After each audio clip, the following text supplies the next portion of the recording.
हाँ जी नमस्कार प्यारे साथियों, स्वागत आप सभी का दिव्य दृष्टि क्लासेज के यूट्यूब चैनल पर। करें आज के इस दिन का शुभारंभ। एक बार सभी साथी फटाफट से जुड़ जाइएगा और लाइव सेशन को शेयर कीजिएगा। बड़ा बेहतरीन और शानदार सेशन आपके बीच में लेकर आया हूँ। आज के इस सेशन में कुछ खास होने वाला है मित्रों, क्योंकि हम पढ़ेंगे आज के इस सेशन में पिछले सेशन के 10 सवालों का क्विक रिविजन और उसी के साथ में आज के जो टॉप 10 सवाल है आज उनका करेंगे एनालिसिस, और उसी के साथ विजय सीरीज से संबंधित 10 प्रश्नों का भी एनालिसिस करने के लिए मैं आप सबके बीच में तैयार हो चुका हूं। आप भी अपने सीट बेल्ट कसकर बांध लें, क्योंकि अब हम यात्रा में निकल रहे हैं। तो प्यारे मित्रों, आप सभी को राधे राधे, नमस्कार, गुड मॉर्निंग, और सभी साथियों का स्वागत और अभिनंदन, और आप सभी प्यारे मित्रों का बहुत बहुत स्वागत। एक बार सभी साथी फटाफट से लाइव सेशन को शेयर करें मित्रों, क्योंकि अन्य जो साथी हैं उनको भी जोड़ना बहुत ज़रूरी है। और आप सभी मेरे साथ जुड़ चुके हैं। बड़ा बेहतरीन और शानदार सेशन आपके बीच में आज लेकर आया हूं। पिछला जो सेशन अपना हुआ मित्रों, नवंबर मंथ का करंट अफेयर्स जो रिवीजन क्लास था, कल का एक बड़ी बेहतरीन और शानदार क्लास वो आपके बीच में हुई है। और फिर मैं आप सभी प्यारे साथियों से ये वादा करता हूं कि अगर आप लगातार मेरे साथ आपकी मंजिल तक पहुंचना है तो आपकी परीक्षा तक मेरे साथ जुड़िएगा। मैं आपको वास्तव में आपके मंजिल तक पहुंचाने में आपकी मदद जरूर करूंगा। चलिए लाडलों, बहुत बहुत स्वागत है। मैं आपकी क्लास एमपी से देख रहा हूँ। बहुत बढ़िया भाई, बहुत बहुत धन्यवाद आपका।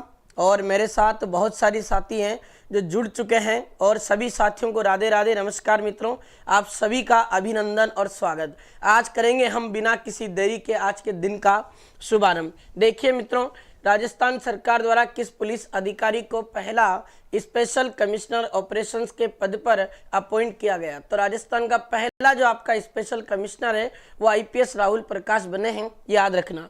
राजस्थान सरकार ने किस जिले के कोलाडा और रामसिंहपुरा नामक स्थान पर पीएम कुसुम योजना के अंतर्गत सौर ऊर्जा प्लांट स्थापित किए हैं? ये आपके सवाई माधोपुर जिले में सौर ऊर्जा प्लांट स्थापित किए गए। 12 अक्टूबर 2025 को भुवनेश्वर में आयोजित वर्ल्ड पैलिएटिव केयर डे 2025 के राष्ट्रीय कार्यक्रम में राजस्थान को संपूर्ण देश में कौन सा स्थान प्राप्त हुआ?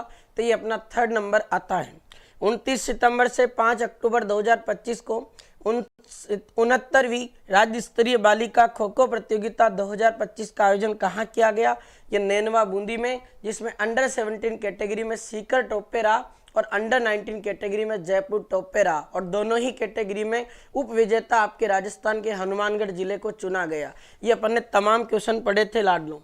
राजस्थान सरकार द्वारा किस पुलिस अधिकारी को पहला डीजी स्पेशल ऑपरेशंस के पद पर अपॉइंट किया गया? तो राजस्थान के पहले जो डीजी स्पेशल बने हैं वो आपके बने हैं आईपीएस आनंद श्रीवास्तव, याद रखिएगा। 1 से लेकर 7 अक्टूबर 2025 को 69वीं राज्य स्तरीय बॉक्सिंग चैंपियनशिप 2025 का शुभारंभ आपके राज्य में किस स्थान से हुआ? तो राजकीय उच्च माध्यमिक विद्यालय तोपदड़ा अजमेर से इस चैंपियनशिप का शुभारंभ किया गया। हाल ही में राजस्थान सरकार द्वारा किस आरएस अधिकारी को राजस्थान कर्मचारी चयन बोर्ड का सचिव अपॉइंट किया गया? तो प्रीति माथुर आरएस अधिकारी हैं जो अभी आपके कर्मचारी चयन बोर्ड की सचिव बनी है। भारतीय भूगर्भिक सर्वेक्षण के सर्वे के अनुसार राजस्थान के किस स्थान पर भारी मात्रा में लिथियम के भंडार मिलने की पुष्टि की गई? रेवंत डूंगरी पहाड़ी जो आपकी नागौर में है, यहाँ आपके लिथियम के भंडार मिले हैं। राजस्थान के किस विश्वविद्यालय में राज्य का पहला कम्युनिटी रेडियो स्टेशन शुरू किया गया? महाराणा प्रताप कृषि एवं प्रौद्योगिकी विश्वविद्यालय उदयपुर में शुरू हुआ है। और 8 फरवरी 2026 को राजस्थान में किस स्थान पर अंतर्राष्ट्रीय टाइगर मैराथन का आयोजन किया जाएगा? ये आपके राजस्थान के अलवर में होगा। ये तमाम क्वेश्चन आपके बीच में थे मित्रों। आज का सेशन अब यहाँ से आपके बीच में प्रारंभ होगा।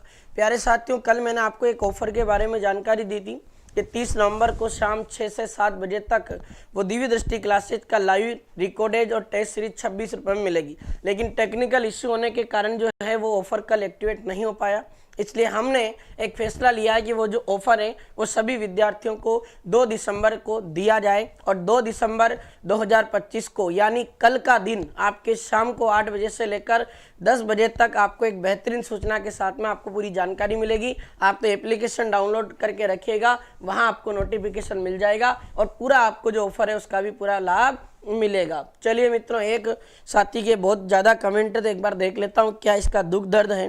सर OMR शीट में बुक लेट नंबर तो सही है पर एक गोला रोंग भर दिया, रिजल्ट आया ही नहीं। कोई बात नहीं, अब कुछ नहीं कर सकते, हुआ जो सही है और हो गया, जिसको मत अब कोसो, जो होना था हो गया, अब तो नया करना है, उसको कैसे बेटर कर सकें उसके बारे में ज़रूर आप तैयार रहिएगा। चलिए लाडलो, आपका बहुत बहुत स्वागत, अभिनंदन।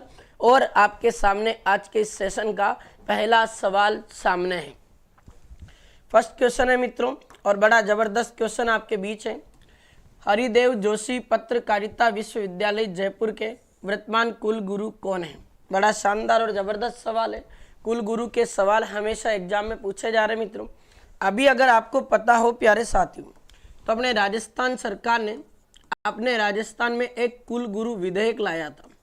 और राजस्थान सरकार ये जो कुल गुरु विधेयक लाई थी ना, यूनिवर्सिटी वाला, ये साल 2024 में आपके लाया गया था। तो एक कुल गुरु जो विधेयक है मित्रों, ये 2024 में लाया। पहले जो यूनिवर्सिटी थी उसके कुल गुरु को कुलपति के नाम से जाना जाता था, और अब उन्हें अपने कुल गुरु के नाम से संबोधित किया जाता है। तो ये भी अपन को पता है मित्रों। तो अभी वर्तमान में आपके जो कुलपति हैं उनका नाम क्या हो गया? कुल गुरु हो गया। अब आपसे पूछा हरिदेव जोशी पत्रकारिता जो यूनिवर्सिटी जयपुर में है, इसके कुल गुरु आपके कौन हैं? Professor BL Verma, professor Nand Kishore Pandey, professor निमित रंजन चौधरी और प्रोफेसर पवन कुमार शर्मा।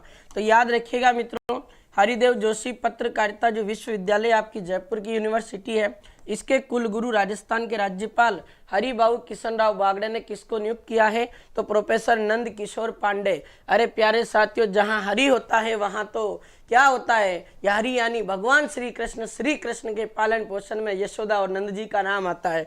याद रख लेना छोरो, नंद किशोर पांडे। अब 3 ऑप्शन हो रहे हैं आपके बीच में, एक बार इनको भी अपन देखना चाहेंगे। प्रोफेसर BL वर्मा कौन है? तो आपके मित्रों राजस्थान में कोटा जिले में वर्धमान जो महावीर आपके ओपन यूनिवर्सिटी है, खुला विश्वविद्यालय, उसके कुल गुरु हैं ये। तो वर्धमान महावीर खुला विश्वविद्यालय जो कोटा है, उसके कुल गुरु आपके कौन है मित्रों? तो आपको याद रखना है, बहुत ही ज़बरदस्त और शानदार सवाल। वर्धमान महावीर खुला विश्वविद्यालय कोटा के कुल गुरु प्रोफेसर BL वर्मा है मित्रों। अगर मैं प्रोफेसर निमित रंजन चौधरी की बात करूं, तो ये आपके राजस्थान में जो आपके टेक्निकल यूनिवर्सिटी है मित्रों, राजस्थान तकनीकी विश्वविद्यालय जो कोटा है, उसके कुल गुरु हैं मित्रों। तो राजस्थान तकनीकी विश्वविद्यालय जो आपके कोटा में है मित्रों। और अगर बात करें तो इस तकनीकी विश्वविद्यालय कोटा की, तो इसका जो मेन प्रवेश द्वार है वो धौलपुर के लाल पत्थरों से बना, जिसका उद्घाटन आपके राजस्थान के राज्यपाल हरिबाबू किशनराव बागड़े ने किया था। प्रोफेसर पवन कुमार शर्मा की बात करें तो ये अभी वर्तमान में कौन सी यूनिवर्सिटी के कुलगुरु हैं? इनका संबंध आपके आ जाता मित्रों जय नारायण व्यास विश्वविद्यालय, जो आपके जय नारायण व्यास विश्वविद्यालय है मित्रों, जो आपके जोधपुर में है। इसी जय नारायण व्यास विश्वविद्यालय जोधपुर के कुल गुरु आपके अभी वर्तमान में कौन है? तो उनका नाम आता है मित्रों आपके प्रोफेसर पवन कुमार शर्मा का। बहुत ही प्यारा और ज़बरदस्त क्वेश्चन आपके सामने है, याद रखिएगा। तो आपके हरिदेव जोशी पत्रकारिता विश्वविद्यालय जयपुर के कुल गुरु आपके बन जाएंगे कौन? ये आपके प्रोफेसर नंद किशोर पांडे। अब एक सवाल और आप ध्यान रखिएगा मित्रों, अगर आपसे सवाल पूछ ले कुल गुरु की नियुक्ति किसके द्वारा की जाती है, तो यूनिवर्सिटी का जो कुलगुरु होता है उसकी नियुक्ति के आदेश किसके द्वारा जारी किए जाते हैं? तो ये आपको ध्यान रखना है मित्रों, पदेन राज्यपाल के द्वारा जारी किए जाते हैं। जो भी पद पर राज्यपाल होगा वही आपके कुलगुरु या कुलपति जो हैं उसकी अपॉइंटमेंट के आदेश जारी किए जाएंगे। फिर आपको ध्यान रखना है प्यारे मित्रों, एक सवाल यहाँ आता है आपके, और बड़ा ज़बरदस्त और शानदार सवाल बन जाता है। जो भी आपकी राजस्थान की यूनिवर्सिटीज़ हैं, इन विश्वविद्यालयों के कुलाधिपति कौन होते हैं? ये भी बड़ा ज़बरदस्त सवाल है। विश्वविद्यालयों के कुलाधिपति अगर आपसे पूछे मित्रों, तो ये आपके राज्यपाल को माना जाता है। ये भी क्वेश्चन आपके कई बार परीक्षाओं में पूछा जा चुका है। तो यूनिवर्सिटीज़ के जो कुलाधिपति होते हैं वो राज्यपाल होते हैं, और कुल गुरु की नियुक्ति भी कौन करते हैं मित्रों? राज्यपाल। और अभी आपके राजस्थान के राज्यपाल कौन है? हरिबाबू किशनराव बागड़े, जिनका संबंध आपके महाराष्ट्र राज्य से आता है। चलिए नेक्स्ट क्वेश्चन की ओर बढ़ते हैं। सितंबर 2025 तक राजस्थान में GST करदाता की संख्या कितनी हो गई है? बहुत ही प्यारा और जबरदस्त सवाल है प्यारे साथियों। जीएसटी जो टैक्स है वो चुकाने वाले राजस्थान में कितने लोग बन चुके हैं? देखिए, सबसे पहले तो जीएसटी होता क्या है? तो गुड एंड सर्विस टैक्स है मित्रों, ये जो आपके वस्तु और सेवाओं पर लगता है, ये भी आपको ध्यान रखना है। अगर प्यारे साथियों, अगर मैं इसकी बात करूं तो अपने भारत में ये जो आपका जीएसटी है ये कब लागू हुआ था? तो ये आपको ध्यान रखना है मित्रों, 2017 से लागू हुआ था। और इसकी बात करें मित्रों तो इसको सबसे पहले आपके लागू करने वाला राज्य कौन बना था, ये मैं आपको पढ़ा चुका हूँ। और इसको पहले लागू करने वाला राज्य बना था आपका असम। बहुत ही प्यारा और जबरदस्त सवाल है, याद रखना छोरों। अगर मैं बात करूँ मित्रों, आपके जीएसटी जो है, जीएसटी परिषद का गठन भी किया था भारत सरकार ने। और ये जो जीएसटी परिषद है इसका उल्लेख तो आपके भारतीय संविधान में किया गया है मित्रों। और आर्टिकल नंबर जो 279 है ना, इसमें आपके जीएसटी परिषद का उल्लेख है। और अगर मैं बात करूं मित्रों इस जीएसटी परिषद की, तो इसकी अध्यक्षता किसके द्वारा की जाती है मित्रों? तो केंद्रीय वित्त मंत्री द्वारा की जाती है। और अभी आपके केंद्रीय वित्त मंत्री कौन है, ये भी आपको पता होना चाहिए, निर्मला सीतारमण हैं। जबकि राजस्थान की वित्त मंत्री आपके दिया कुमारी हैं। इसी के साथ आपको एक सवाल और ध्यान रखना है, जीएसटी को लाने के लिए भारत सरकार ने 101वें नंबर का अपने संविधान संशोधन भी किया था। तो 101वें नंबर का संविधान संशोधन जो विधेयक है, इसका संबंध भी आपके मित्रों किससे आता है? जीएसटी से आता है। ये भी आपको ध्यान रखना। और जीएसटी में कमी हुई है, फिर भी हमारे राजस्थान में जीएसटी जो करदाता हैं उनकी संख्या में बढ़ोतरी देखने को मिली। और अब उनकी जो संख्या है मित्रों, वो उनकी संख्या आपके हो जाती है 6.62 लाख, 9.31 लाख, 12.61 लाख और 8.41 लाख।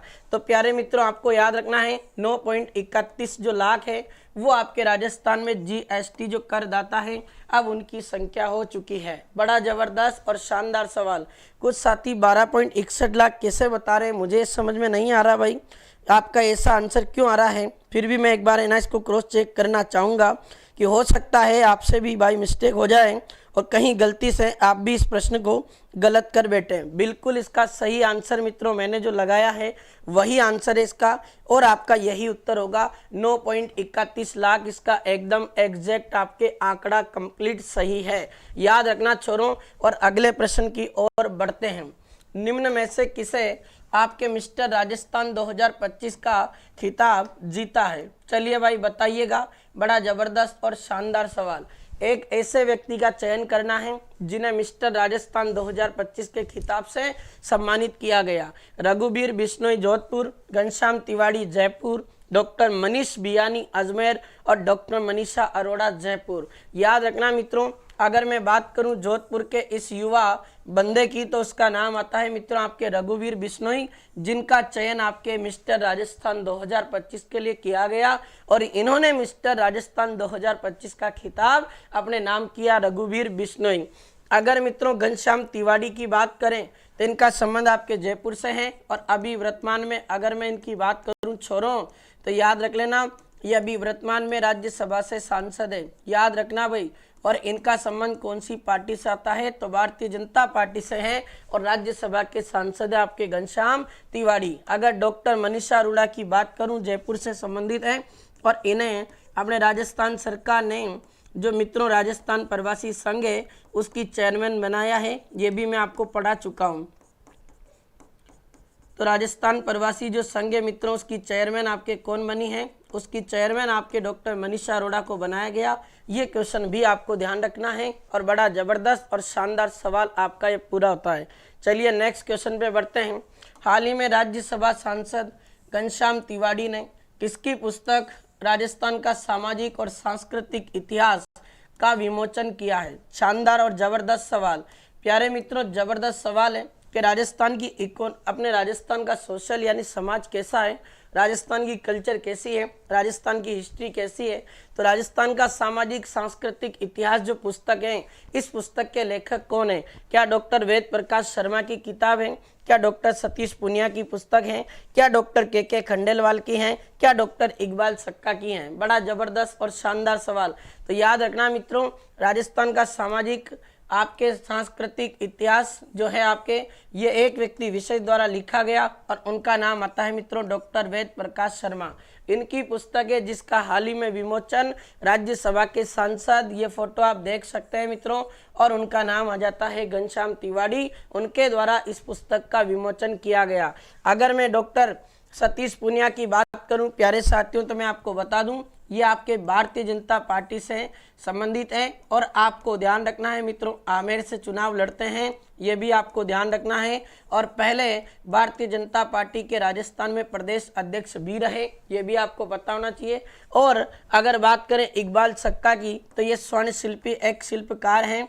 और डॉक्टर इकबाल सक्का का संबंध आपके राजस्थान के कौन से डिस्ट्रिक्ट से आता है मित्रों, ये आपके उदयपुर डिस्ट्रिक्ट से आता है। तो ये भी आपको याद रखना है। बहुत गजब का और शानदार सवाल आपके सामने पूरा होता है। और शानदार तरीके से एक बार आप भी सभी साथी क्लास को लाइक और शेयर कर दें, क्योंकि प्यारे साथियों जब तक और साथी नहीं जुड़े, ये कारवा आगे नहीं जाए, तब तक तो मजा कैसे आएगा।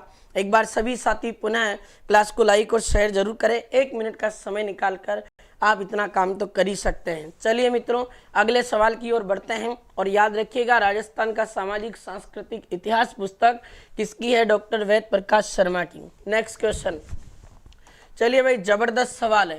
राजस्थान के शिक्षा मंत्री मदन दिलावर ने किस शिक्षाविद को उत्कृष्ट का योगदान के लिए यूथ आइकन अवार्ड 2025 को से सम्मानित किया गया। लगा लीजिएगा, जबरदस्त और शानदार और जबरदस्त क्वेश्चन आपके बीच है।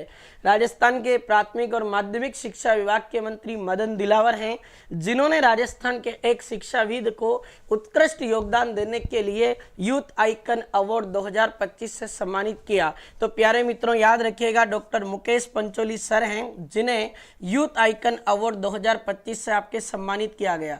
अगर मैं बात करूं इनके बारे में, तो प्यारे साथियों बड़ा बेहतरीन और ज़बरदस्त व्यक्तित्व है इनका, क्योंकि मैं तो इनके साथ टीचिंग करता हूं, पढ़ाता हूं, और मुझे बहुत अच्छा इनके साथ लगता है। प्यारे साथियों ये एक ऐसे व्यक्ति विशेष हैं जो किसी भी भर्ती परीक्षा का जो आपके बीच में जो कोर्स है मित्रों, वो मात्र 99 रुपए में परचेज करवाते हैं। और विद्यार्थी हित के लिए बड़ा कदम इन्होंने उठा रखा है और एक शिक्षा सुधार में बड़ा बेहतरीन रोल ये अदा कर रहे हैं। इसीलिए अभी कोई अपने जयपुर में एक प्रोग्राम हुआ था, वहाँ राजस्थान के शिक्षा मंत्री मदन दिलावर ने डॉक्टर मुकेश पंचोली सर को यूथ आइकन अवार्ड 2025 से सम्मानित किया है। याद रखिएगा, बड़ा बेहतरीन और जबरदस्त और शानदार सवाल आपके सामने है। ठीक है छोरों, याद रखना। चलिए अगले प्रश्न पर बढ़ते हैं। राजस्थान केसरी जो कुश्ती दंगल का खिताब जीतने वाले खिलाड़ियों को राजस्थान सरकार प्रति माह कितनी पेंशन राशि प्रदान करेगी? बहुत गजब का और शानदार सवाल, लगाओ वेरी इंपॉर्टेंट।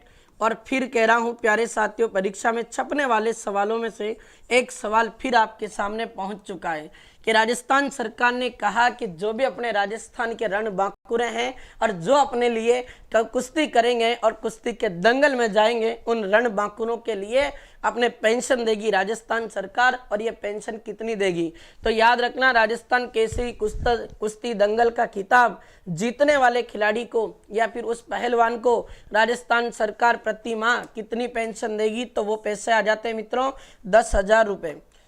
तो 10,000 रुपये प्रति माह अपने राजस्थान सरकार के द्वारा प्यारे मित्रों राजस्थान केसरी कुश्ती दंगल का खिताब जीतने वाले पहलवान या खिलाड़ी को ये आपके 10,000 रुपये पेंशन प्रदान करेगी। अगर मैं बात करूं प्यारे मित्रों, तो एक सवाल आपके बीच में और रखता हूं और बड़ा जबरदस्त और शानदार सवाल हो जाएगा।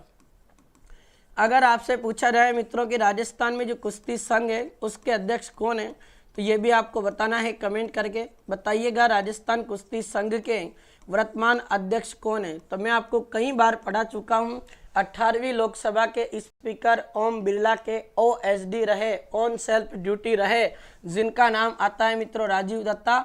इन्हें अपने राजस्थान सरकार ने राजस्थान में कुश्ती जो संघ है उसके अध्यक्ष के रूप में अपॉइंट किया है, ये भी आपको याद रखना है। और राजस्थान सरकार आपके 10,000 रुपये उस कुश्ती दंगल का खिताब जीतने वाले पहलवान को हर महीने के रूप में पेंशन प्रदान करेगी, ये आपको याद रखना है। ये घोषणा आपके गृह राज्य मंत्री जवाहर सिंह बेडम द्वारा भी की गई थी और राजस्थान सरकार ने इसकी पूर्ण रूप से पुष्टि की है, ये भी आपको याद रखना है मित्रों। बड़ा गजब का और शानदार सवाल है। अगर मैं 20,000 रुपये की बात करूं, तो मैंने आपको कुछ दिनों पहले ही सवाल पढ़ाया था कि राजस्थान सरकार अपने राजस्थान में जो भी कोई स्वतंत्रता सेनानी हैं उन स्वतंत्रता सेनानियों को मासिक पेंशन के रूप में ये 20,000 रुपये प्रदान करेगी। ये भी मैं आपको पढ़ा चुका हूँ। और मासिक पेंशन तो 20,000 रुपये होगी, लेकिन इसी के साथ में 4,000 रुपये जो है वो मासिक आपके चिकित्सा सहायता राशि के रूप में भी स्वतंत्रता सेनानियों को दिया जाएगा। ये भी अपन ने पढ़ा था। जबरदस्त और शानदार सवाल आपके सामने है मित्रों। और 10,000 रुपये ये आपके हो जाएंगे। राजस्थान सरकार राजस्थान में केसरी कुश्ती दंगल का खिताब जीतने वाले पहलवान को देगी। चलिए नेक्स्ट क्वेश्चन की ओर बढ़ते हैं। अग्निपथ नहीं जनपथ, अरे क्या बात है। अग्निपथ नहीं जनपथ पुस्तक के लेखक कौन है जिसका विमोचन किया गया है? शानदार और जबरदस्त क्वेश्चन आपके सामने। यह आपके पुस्तक है जिसका विमोचन अभी राजस्थान की 16वीं विधानसभा के दौरान किया गया। अग्निपथ नहीं जनपथ, ये पुस्तक किसकी है? क्या डॉक्टर सतीश पुनिया की है, डॉक्टर कालू खान देशवाली की है, या डॉक्टर मनीषा अरोड़ा की है, या पुस्तक आपके पंकज मिश्रा की है? तो मित्रों मैं आपको बता देता हूं, अग्निपथ नहीं जनपथ ये पुस्तक आपके भारतीय जनता पार्टी के वरिष्ठ नेता जिनकी बात करें डॉक्टर सतीश पुनिया, इनके द्वारा लिखी गई और इनकी पुस्तक का हाल ही में विमोचन किया गया। अगर डॉक्टर कालू खान देशवाली की बात करें मित्रों तो मैंने आपको इनकी पुस्तक भी पढ़ाई थी। इन्होंने राजस्थानी भाषा के लिए एक पुस्तक लिखी है और उसका नाम आता है आपके मित्रों साइनारा सोरठा। तो साइनारा सोरठा नामक जो पुस्तक है ये पुस्तक आपके लिखी गई है किसके द्वारा? डॉक्टर कालू खान देशवाली के द्वारा। और मित्रों आपको पता है इन्हें आपके राजस्थानी भाषा सम्मान 2025 से भी सम्मानित किया गया। ये मैं आपको पढ़ा चुका हूँ प्यारे साथियों पिछले करंट अफेयर्स के सवालों में। तो राजस्थानी भाषा सम्मान 2025 ये आपके डॉक्टर कालू खान देशवाली को प्रदान किया गया। डॉक्टर मनीषा अरोड़ा अभी पढ़ा था मित्रों, मैंने आपको बताया कि जो डॉक्टर मनीषा अरोड़ा है इन्हें आपके राजस्थान सरकार ने राजस्थान में जो आपका प्रवासी संघ है उस राजस्थान प्रवासी संघ के चेयरमैन के रूप में अपॉइंट किया है। ये भी आपको ध्यान रखना है। तो राजस्थान प्रवासी संघ की चेयरमैन है आपके कौन मित्रों? ये डॉक्टर मनीषा अरोड़ा है। पंकज मिश्रा की बात करें तो इन्होंने भी एक पुस्तक लिखी आफ्टर द गाजा, अभी पढ़ा था हमने कुछ दिनों पहले ही। तो आफ्टर द गाजा पट्टी ये जो आपके पुस्तक लिखी गई है मित्रों ये पंकज मिश्रा के द्वारा लिखी गई, ये भी आपको थोड़ा सा ध्यान रखना है। तो छोरों ये आपका सवाल पूरा होता है। और अग्निपथ नहीं जनपद ये पुस्तक आपके भारतीय जनता पार्टी के वरिष्ठ नेता डॉक्टर सतीश पुनिया द्वारा लिखी गई, याद रखना भाई, बढ़िया सवाल। चलिए अगले सवाल पर बढ़ते हैं। निम्न में से किसे श्रवण कुमार सुभाष लखोटिया पुरस्कार 2025 से सम्मानित किया गया? क्या पूनमचंद गोदारा बीकानेर को मिला है, या योगेश बावरा भरतपुर को मिला, भोगीलाल पाटीदार बांसवाड़ा को, या सोनाली सुथार बीकानेर? 4 के 4 ऑप्शन है और चारों से 4 सवाल बनाएंगे छोरों।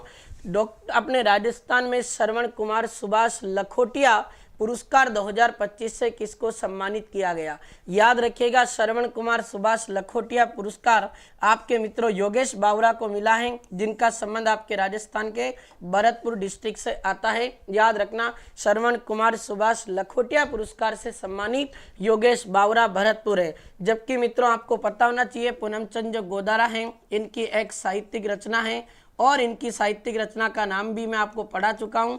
इनकी साहित्यिक रचना का नाम आता है मित्रों आपके अंतसरे आंगने। तो अंतसरे जो आंगने साहित्यिक रचना है वो किसकी है? तो पूनमचंद गोदारा की है। और अगर मैं इनकी बात करूं पूनमचंद गोदारा की तो मित्रों याद रखिएगा इन्होंने राजस्थानी भाषा में बड़ा योगदान दिया और इन्हें राजस्थानी भाषा के लिए इसी साल 2025 में केंद्रीय साहित्य अकादमी नई दिल्ली द्वारा अपने युवा साहित्य पुरस्कार से सम्मानित किया गया। तो केंद्रीय साहित्य जो युवा साहित्य पुरस्कार 2025 है मित्रों ये भी आपको ध्यान रखना है। ये आपके राजस्थान के किस साहित्यकार को मिला है ये आपको याद रखना मित्रों। उनका नाम आता है आपके पूनमचंद गोदारा बीकानेर। अगर मैं भोगीलाल पाटीदार की बात करूं मित्रों तो इन्होंने भी एक नाटक लिखा राजस्थानी भाषा में और इनके नाटक का नाम आता है मित्रों पंखेरुनिरी पीड़ा। तो पंखेरुनिरी जो पीड़ा है ये नाटक आपके भोगीलाल पाटीदार के द्वारा लिखा गया, राजस्थानी भाषा में लिखा है इन्होंने। और भोगीलाल पाटीदार का सवाल आपके एक और बनता है, इनकी बात करें मित्रों तो भोगीलाल पाटीदार को आपके राजस्थानी भाषा के लिए केंद्रीय साहित्य अकादमी नई दिल्ली के द्वारा केंद्रीय साहित्य बाल साहित्य पुरस्कार मिला है। याद रखना छोरों, केंद्रीय साहित्य जो बाल पुरस्कार 2025 है ये आपके किसको मिला है, तो ये आपके भोगीलाल पाटीदार को मिला है, बांसवाड़ा के हैं और राजस्थानी भाषा के लिए मिला है। अगर सोनाली सुतार की बात करें मित्रों तो इनकी एक रचना है और इनकी रचना का नाम आता है मित्रों सूद सोदेन जग अंगनाई। बहुत प्यारा सवाल है और वीडियो में आया था अभी। सूद सोदेन जग अंगनाई ये साहित्यिक रचना है आपके सोनाली सुतार की। और सोनाली सुतार की बात करें तो इन्हें आपके मित्रों 2024 में केंद्रीय साहित्य युवा पुरस्कार मिला था राजस्थानी भाषा के लिए। तो आपसे पूछे केंद्रीय साहित्य जो आपका युवा पुरस्कार 2024 है वो आपके किसको मिला मित्रों, तो आपको याद रखना है उनका नाम आता है आपके सोनाली सुतार, जिनका संबंध आपके राजस्थान के बीकानेर डिस्ट्रिक्ट से आता है, ये भी आपको याद रखना। और श्रवण कुमार सुभाष लखोटिया पुरस्कार योगेश बावरा भरतपुर को प्रदान किया गया। चलिए नेक्स्ट क्वेश्चन पे बढ़ते हैं।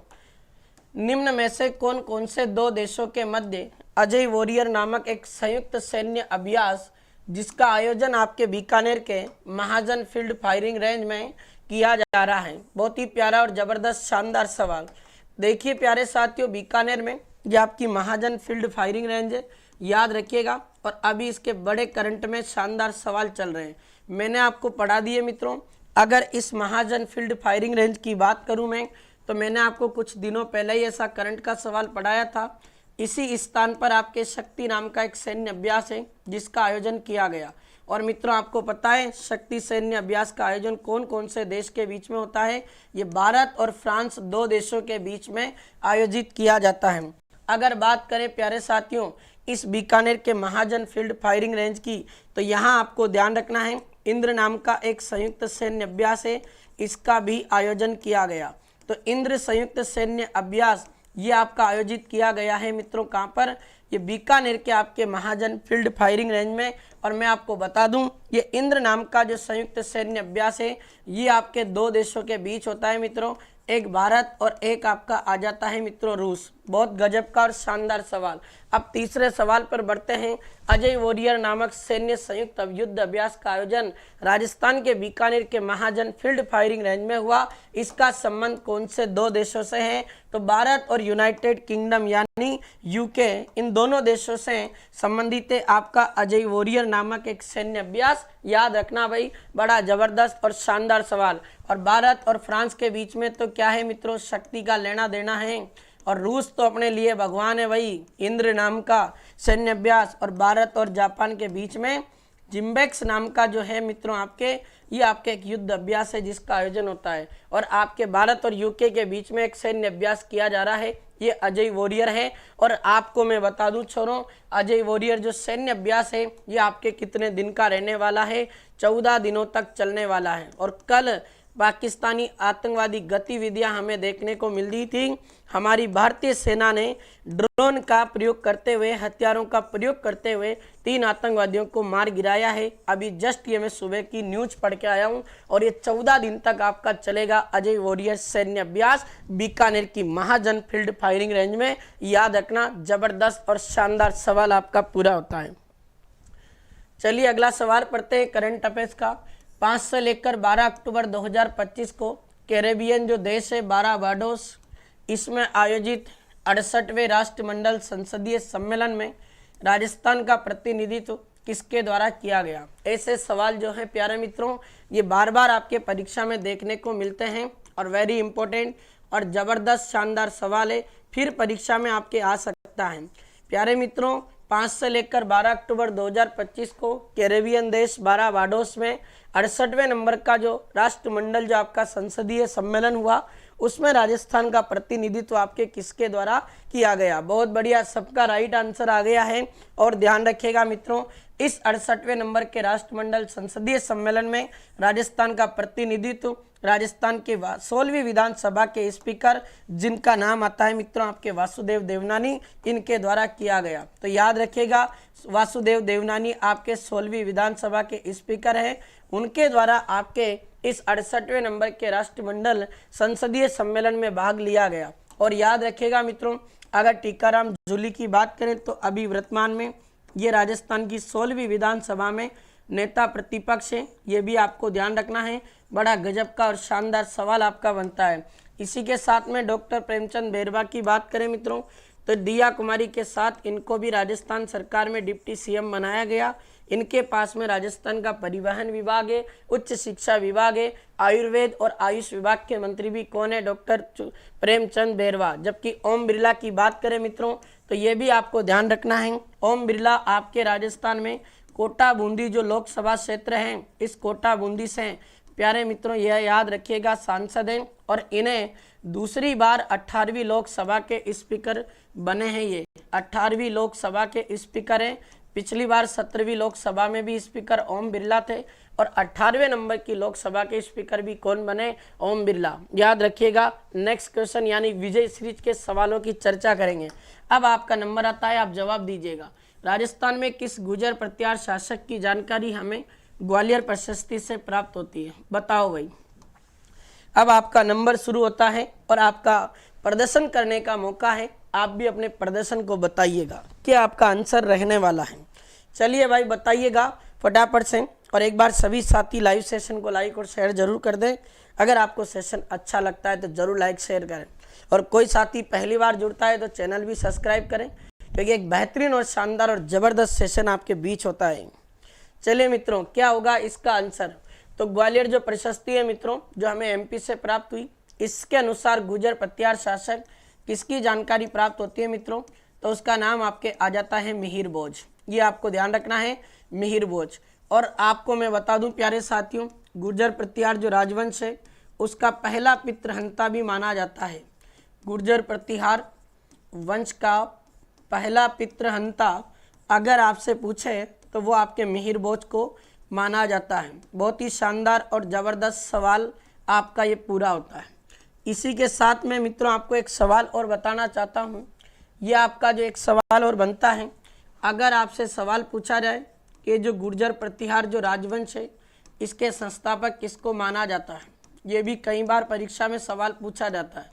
तो गुर्जर प्रतिहार जो राजवंश है अगर इसके संस्थापक के रूप में पूछा जाए तो आपको ध्यान रखना है मित्रों, और उनका नाम आपके आ जाता है मित्रों हरिश्चंद्र। तो हरिश्चंद्र नाम के एक व्यक्ति थे जिन्हें गुर्जर प्रत्यार शासक का संस्थापक माना जाता है। और मैं आपको एक सवाल और बता देता हूँ, ये गुर्जर प्रत्यार शासक हरिश्चंद्र जो है इनकी एक उपाधि है जो परीक्षा में पूछी जा चुकी है, और इनको रोही लद्दी नाम से भी जाना जाता है। ये भी आपको याद रखना है। बड़ा ज़बरदस्त और शानदार सवाल आपके सामने ये पूरा होता है।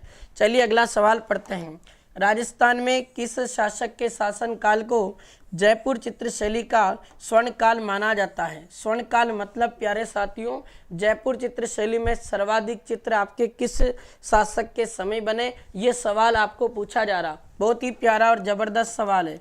देखिए मित्रों, जयपुर चित्रशैली की जो शुरुआत है वो आपके जयपुर के शासक सवाई जय सिंह के शासनकाल में हुई थी, जबकि इसका स्वर्णकाल पूछा जा रहा है सर्वाधिक विकास। तब आपको ध्यान रखना है मित्रों, जयपुर के एक शासक रहे जिनका नाम आता है मित्रों आपके सवाई प्रताप सिंह।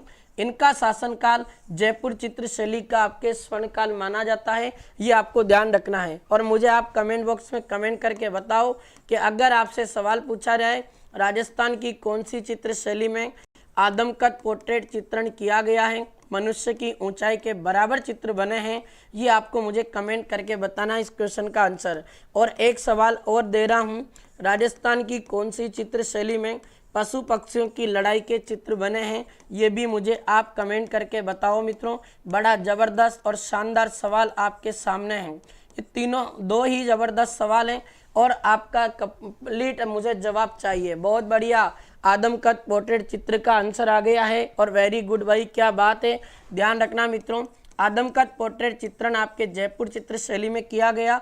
सवाई ईश्वरी सिंह के दरबारी चित्रकार जिनका नाम आता है मित्रों साहिब राम, उन्होंने ये आपके आदमकद पोर्ट्रेट चित्रण किया था। ये भी आपको ध्यान रखना है।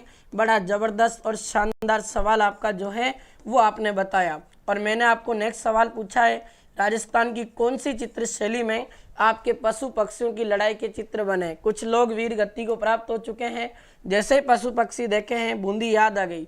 लेकिन मित्रों याद रखना, पशु पक्षियों की लड़ाई के चित्र लालचंद नामक चित्रकार ने बनाए और ये लालचंद चित्रकार भी सवाई ईश्वरी सिंह का दरबारी चित्रकार है और इसका संबंध आपके आता है मित्रों जयपुर से। और वो आपका जो प्रश्न का आंसर जो गलत हुआ है ना वो भी याद रख लेना। अगर ऐसा प्रश्न पूछता कि राजस्थान की कौन सी चित्र शैली में सर्वाधिक पशु पक्षियों की पेंटिंग की गई है, पशु पक्षियों की पेंटिंग किसको कहते हैं, तब मेरे लाडलों उस प्रश्न का आंसर आपका होता बूंदी।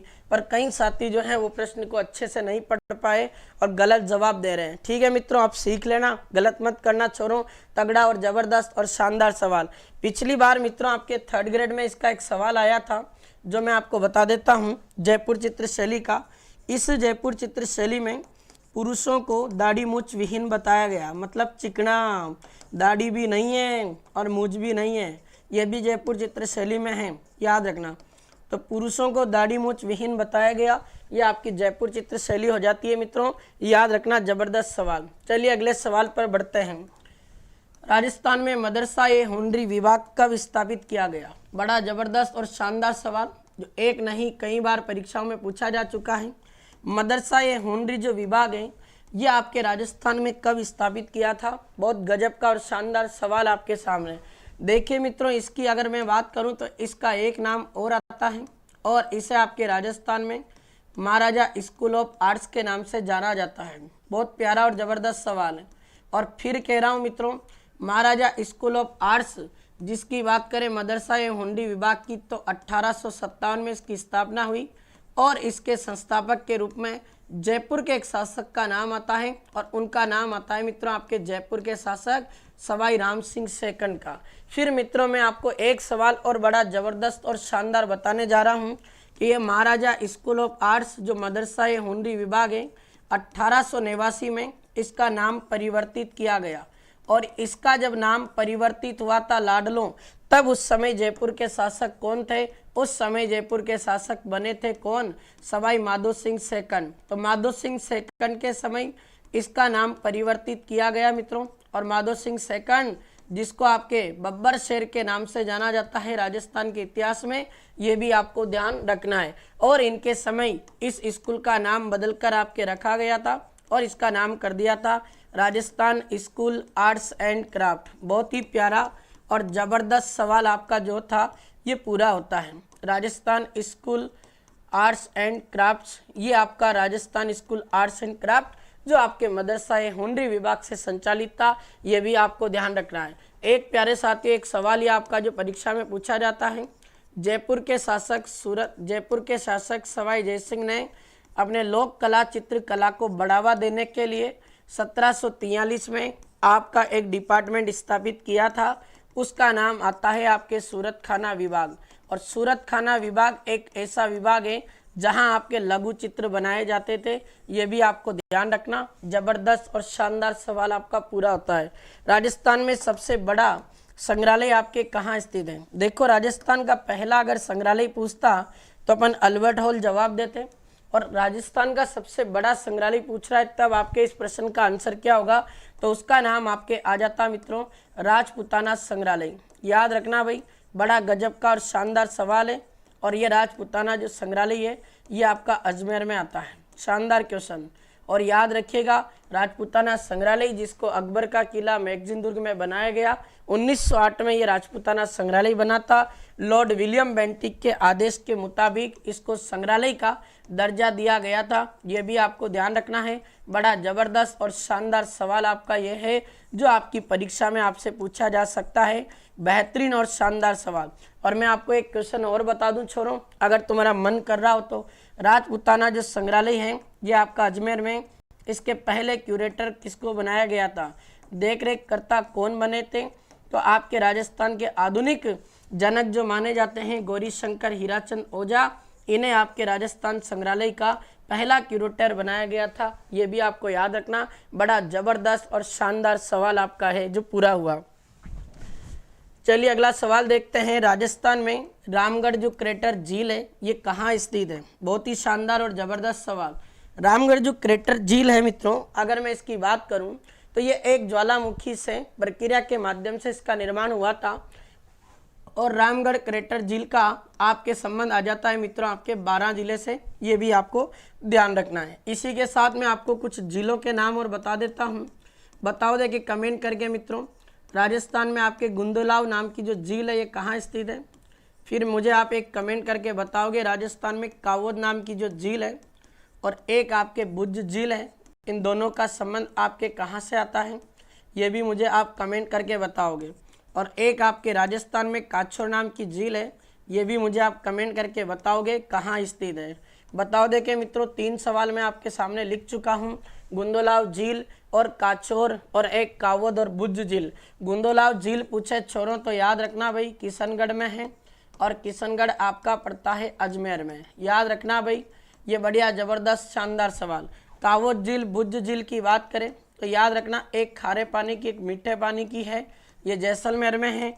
और काछोर नामक झील की बात करें तो इसका संबंध आपके रेवासा से आता है और रेवासा आपका कहाँ पड़ता है मित्रों, सीकर में, ये भी आपको ध्यान रखना। बड़ा गजब का और शानदार सवाल। अब मुझे आप एक सवाल कमेंट बॉक्स में कमेंट करके बताओगे राजस्थान में सर्वाधिक आपके खारे पानी की झीलें कहाँ स्थित है, ये आप मुझे बताना। सर्वाधिक खारे पानी की जो झीलें हैं वो आपके राजस्थान के किस जिले में स्थित है, ये आप मुझे कमेंट करके बताओगे। और राजस्थान में लेक सिटी किसको कहते हैं, झीलों की नगरी, ये 2 सवाल आपके लिए। राजस्थान की जो भील जनजाति है, इस भील जनजाति का मुख्य भोजन पूछा जा रहा है मित्रों, तो याद रखिएगा भील जनजाति का मुख्य भोजन आपके मक्का को माना गया है, ये भी आपको ध्यान रखना। बड़ा ज़बरदस्त और शानदार सवाल आपका है। इसी के साथ भीलों का एक सवाल ये आपको ध्यान रखना है, भील जनजाति में छेड़ा फाड़ना से क्या आशय है मित्रों, तो भील जनजाति में छेड़ा फाड़ना से आशय है मित्रों तलाक देने की रस्म, ये भी आपका सवाल जो परीक्षा में बार बार पूछा जाता है। चलिए अगला सवाल देखते हैं। राजस्थान की सबसे ऊंची झील का नाम बताओ, लो बताओ राजस्थान की सबसे ऊंची झील, और अगर मैं उसकी ऊंचाई की बात करूं तो लगभग वो 1200 मीटर ऊंची है मित्रों। और राजस्थान की सबसे गहरी झील भी मानी जाती है, और उसकी गहरी की बात करें तो वो गहराई आपके आती है मित्रों 35 मीटर उसकी गहराई है। अब तो बता दोगे राजस्थान की सबसे ऊंची झील, क्या बात है भाई, बहुत बढ़िया, वेरी गुड। याद रख लेना मित्रों, राजस्थान की सबसे ऊंची झील जिसका नाम आपके आ जाता है नक्की झील, जो कि आपके राजस्थान में माउंट आबू नामक स्थान पर बनी हुई। और माउंट आबू जिसकी अगर मैं बात करूं तो ये आपका राजस्थान के सिरोही जिले में आता है, याद रखना भाई। और नक्की झील के बारे में कहते हैं कि अपने देवताओं ने इसका निर्माण आपके किससे करवाया था मित्रों, नाखूनों से किया था, जबकि वास्तव में देखा जाए तो ये क्रेटर झील है, ये भी आपको याद रखना है। और गरासिया जनजाति का पवित्र स्थान माना जाता है। गरासियों का पवित्र स्थान अगर आपसे पूछा जाए तो ये आपके नक्की झील को ही माना जाता है, ये भी आपको याद रखना है। चलिए मित्रों अगले सवाल पर बढ़ते हैं और नेक्स्ट क्वेश्चन आपका है, राजस्थान में परनामी जो संप्रदाय है, इस परनामी संप्रदाय की प्रमुख पीठ कहाँ स्थित है। बढ़िया ज़बरदस्त और शानदार सवाल। तो ध्यान रखना मित्रों, परनामी जो संप्रदाय है, पहले तो ये पता होना चाहिए इसके प्रवर्तक कौन है, तो इसके प्रवर्तक आपके आ जाते हैं मित्रों प्राणनाथ जी। बहुत बढ़िया और ज़बरदस्त सवाल। अगर इस परनामी संप्रदाय की बात करें तो इसका एक धार्मिक ग्रंथ है जो परीक्षा में आया हुआ, उसका नाम आता है मित्रों आपके कुंजलम स्वरूप। इसकी वैसे जनरली अगर भारत में प्रमुख पीठ की बात करूं तो पन्ना एमपी जो हीरे के लिए फेमस है, लेकिन राजस्थान में पूछ रहा है तो राजस्थान में इस परनामी संप्रदाय की प्रमुख पीठ आपके आदर्श नगर जयपुर में है। और मुझे आप सभी जो भी साथी बाद में देखे क्लास और अभी देख रहा है वो मुझे आप कमेंट करके बताना अलखिया संप्रदाय के बारे में। 2 सवाल बता देना, इसकी प्रमुख पीठ और इसके संस्थापक किसको माना जाता है। ये आपके लिए मैं एक क्वेश्चन छोड़ रहा हूँ, नहीं आए तो कल मेरे को पूछना, मैं बता दूंगा। चलिए आज के 2 अंतिम सवाल। राजस्थान में किस महिला संत को आपके आमेर की मीरा कहा जाता है। चलो भाई, आमेर की मीरा आपके राजस्थान की एक महिला संत को कहा जाता है, जिनकी बात करें तो उनका नाम आता है मित्रों आपके संत बालाबाई। और ये बालाबाई आपके आमेर के शासक पृथ्वीराज जो कछवा है उनकी धर्म पत्नी थी, ये भी आपको याद रखना है। और स्वामी कृष्णदास परिहारी की शिष्या थी, इन्हें आमेर की मीरा कहते हैं। बहुत ही गजब का और शानदार सवाल। और एक सवाल आपका ये परीक्षा में बार बार आता है मित्रों, अगर आपसे पूछा जाए वागड़ की मीरा आपके किसको कहते हैं, तो आपको याद रखना है मित्रों वागड़ की मीरा के नाम से आपके राजस्थान की एक महिला संत है, संत गौरीबाई, जिनका जन्म आपके राजस्थान के डूंगरपुर जिले में हुआ था, इनको कहा जाता है। इसी के साथ मित्रों मैं आपको एक सवाल और बता रहा हूँ जो आपको याद रखना है। अगर ऐसा सवाल पूछ लिया जाए मित्रों, राजस्थान की दूसरी मीरा किसको कहते हैं, ये भी क्वेश्चन आपके लिए बड़ा ज़बरदस्त और शानदार हो सकता है। तो राजस्थान की दूसरी मीरा के नाम से आपके एक महिला संत को जाना जाता है, उनका नाम आता है मित्रों आपके संत रानाबाई, जिनका जन्म नागौर जिले के हरनावा नामक गांव में हुआ है। आज तो हालांकि ये हरनावा आपके राजस्थान के डिडवाना कुचामन के अंतर्गत आता है, ये भी आपको याद रखना, बड़ा जबरदस्त और शानदार सवाल। राजस्थान में किस लोक नृत्य में महिलाओं द्वारा सिर पर छिद्रित मटका रखकर भाग लिया जाता है, बड़ा जबरदस्त और शानदार सवाल, कई बार अपने परीक्षा में पूछा है। एक ऐसा नृत्य है आपके राजस्थान में मित्रों जिसका नाम आपके आता है गुड़ला नृत्य, जो कि आपके राजस्थान में मारवाड़ या जोधपुर का फेमस है मित्रों, जो राजस्थान में राव सातल की याद में किया जाता है। उसी गुड़ला नृत्य के दौरान आपको याद रखना है छिद्रित मटकों का प्रयोग किया जाता है। ये आपके आज का सेशन पूरा हुआ मित्रों। अगर सेशन अच्छा लगे और बेहतरीन और शानदार लगे तो सेशन को जरूर लाइक और शेयर करते जाइएगा। आपका दिन शुभ और मंगलमय हो। आज के लिए आप सभी से प्यारे साथियों राम राम, खम्मा गणी, और आप सभी से प्रार्थना करता हूं कि आप सभी बहुत बेहतरीन तरीके से अपनी तैयारी में लगे रहिएगा, शानदार कंटेंट आप पढ़ते रहिएगा। कल मिलेंगे सुबह 7 बजे इससे बेहतरीन सवालों के साथ। आज के इस सेशन में जुड़े रहने के लिए तमाम साथियों का बहुत बहुत धन्यवाद।